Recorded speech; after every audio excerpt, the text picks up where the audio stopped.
So Congress decided that a railway line would begin in the Nebraska Territory, while another would start in Sacramento, and that the two would meet somewhere in between. Fate and politics decreed who the builders would be. From Sacramento would come the Central Pacific Railroad, at this stage a railway in name only. It was controlled by 4 merchants who had never built a railroad before. Mark Hopkins, he had a small hardware store. Collis P. Huntington, he was his partner. Charles Crocker was a dry goods merchant.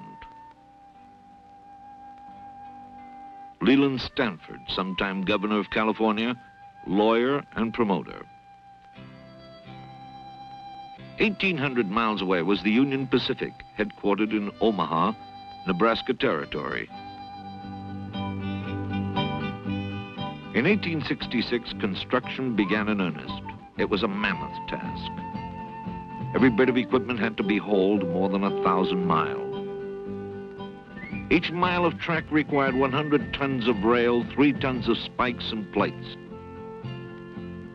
There were the workers, Civil War veterans, immigrants specially recruited, mostly from Ireland. The pay was about $2.50 a day, and food, mostly beef, bread, and coffee. The work week, 72 hours. Instant towns sprouted along the tracks.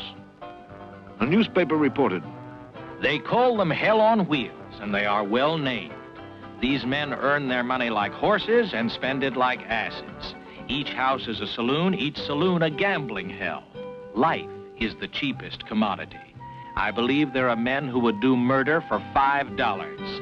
Revolvers are in great requisition." Now the rails stretched across Nebraska.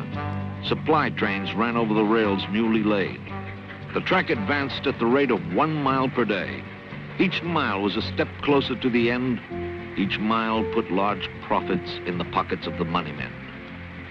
Railway building was proving a great bonanza for the financiers. The government was awarding huge tracts of land for every mile of the track laid. It also financed the construction. It was a hard task, a great task.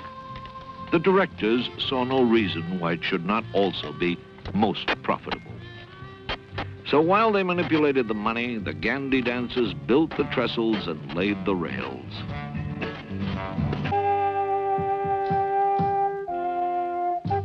They were deep in Indian territory. The Indian feared and hated the iron horse. He saw in it the end of his way of life.